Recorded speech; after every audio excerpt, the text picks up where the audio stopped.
মা আজকে chicken curry রান্না করবে, সেই জন্য এখানে 800 গ্রাম দেশি মুরগির মাংস নিয়েছে। সেটাকে পরিমাণ মতো লবণ আর ভিনিগার মাখিয়ে কিছুক্ষণ রেস্টে রেখে দিয়েছে।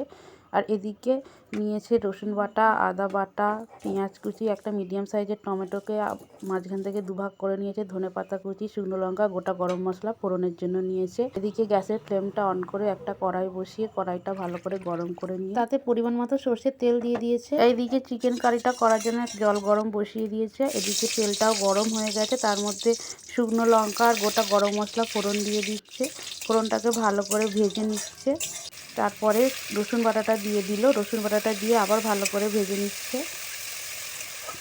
রসুনের যখন কাঁচা গন্ধটা চলে যাবে তখন এর মধ্যে কুচিয়ে রাখা পেঁয়াজগুলো মা দিয়ে দিচ্ছে।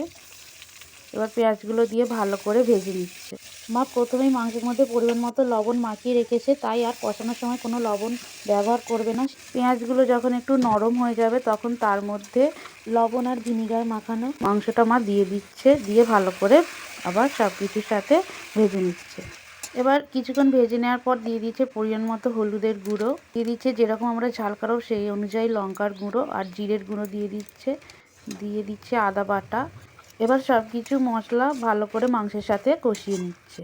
যেহেতু দেশি মুরগির মাংস মা রান্না করছে, একটু সিদ্ধ হতে দেরি হয়, তাই ঢাকা দিয়ে দিয়ে কষিয়ে নিচ্ছে। কিছুক্ষণ ঢাকা দিয়ে দেওয়ার পর আবার ঢাকাটা খুলে আবার কষিয়ে নিচ্ছে। এতে করে মাংসটা তাড়াতাড়ি সিদ্ধ হয়ে যাবে। এবার দিয়ে দিচ্ছে সানরাইসের রেডিমেড মিট মশলা, দিয়ে দিচ্ছে কাশ্মীরি লঙ্কার গুঁড়ো আর একটু অল্প পরিমাণে সর্ষের তেল দিয়ে আবার সব কিছু ভালো করে কষিয়ে নিচ্ছে মাংসের সাথে। এবার টমেটো যে কেটে রেখেছিল সেটা দিয়ে দিল, দিয়ে আবার ভালো করে কষিয়ে নিচ্ছে।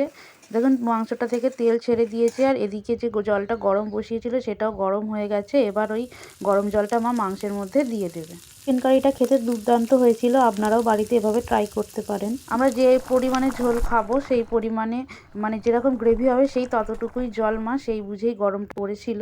এবার মাংসের মধ্যে দিয়ে দিল, দিয়ে একটু নাড়াচাড়া করে দিচ্ছে। দিয়ে এবার ঢাকা দিয়ে ভালো করে সিদ্ধ করে নেবে। কিছুক্ষণ ঢাকা দিয়ে সিদ্ধ করার পর মা ঢাকাটা খুলে একটু নাড়াচাড়া করে দিচ্ছে। দেখতে খুবই লোভনীয় হয়েছে। তো এখনও বাকি আছে, আবার ঢাকা দিয়ে কিছুক্ষণ সিদ্ধ করে নেবে। কিছুক্ষণ ঢাকা দিয়ে সিদ্ধ করে নেওয়ার পর ঢাকাটা খুলে এবার ধনেপাতা কুচিটা দিয়ে দিল, দিয়ে আবার ঢাকা দিয়ে দিচ্ছে। মাংসটা এখন ভালো মতন সিদ্ধ হয়ে গেছে। এবার মা ঢাকাটা খুলে আর একটু নাড়াচাড়া করে দিয়ে গ্যাসের ফ্লেমটা অফ করে দিয়েছে। দিয়ে এবার মাংসের মধ্যে সানরাইসের রেডিমেড যে গরম মশলার গুঁড়োটা পাওয়া যায় সেটা উপর থেকে ছড়িয়ে দিয়েছে। তো চিকেন কারি এখানে রেডি হয়ে গেছে। মা এবার কড়াই থেকে নামিয়ে নিচ্ছে। রেসিপিটি কেমন লাগলো কমেন্ট করে জানাবেন। ভালো লাগলে আমার চ্যানেলটি সাবস্ক্রাইব করবেন। ধন্যবাদ।